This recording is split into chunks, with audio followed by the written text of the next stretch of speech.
Girl, dating as a smart and successful woman is like one of the hardest things that you're gonna have to do.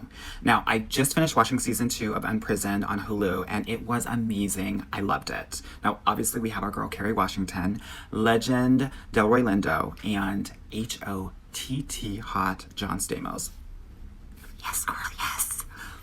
Look, I partnered with Hulu and the Onyx Collective to share my insights as a dating and relationship coach in terms of how to navigate those relationships as a smart and successful woman. Here's the thing, the protagonist, Paige Alexander, she's a messy perfectionist, a relationship therapist whose dad has come back from prison and is living with her now. And there are some certain challenges that are involved when you are smart and successful. And I want to share those with you and how to overcome them so that you can thrive in your relationships.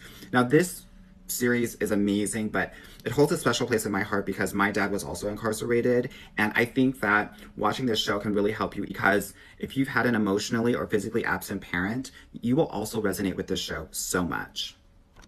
Like I was saying before, smart women often have relationship challenges because of what I call the 3 Ps, and I'll talk about them right now. Now, the first P is all about performance. And performance is when you grow up and you get good grades or you do well in sports or you do things around the house because you want to be liked. You teach yourself that I have to do things for another person to get affection and love and be cherished. And that's not the case. And so what I want you to do instead is I want you to ask for help as much as possible.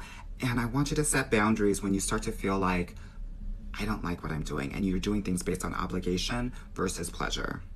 Secondly, perfectionism. So you know those girls who always give all of their friends really great advice because they just have a lot of knowledge and they're smart, but they never live their lives to actually need the advice that they're giving?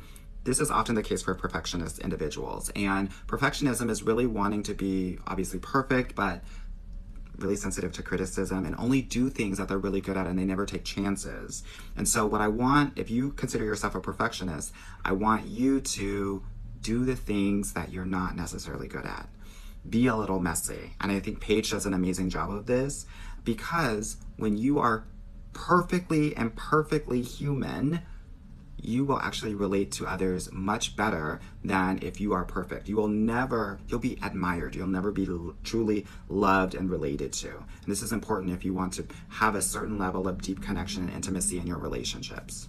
The third P is all about parentification, and this is where you've had to take care of your parents as a child and ignore some of your own feelings and needs.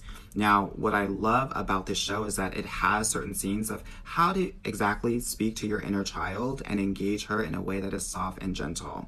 Now, I always think it's important to think about the time that you were between the ages of 8 and 13 and start to engage in those sorts of activities so that you can start to explore the totality of who you are versus just being responsible all day, every day as a smart and successful individual. This is how, again, you will deeply connect with other people and level up your relationships. Watch UnPrisoned Season 2 now. It's out on Hulu. I know that when you do this, you're going to love it as much as I did. And I think that you're going to learn something while being entertained.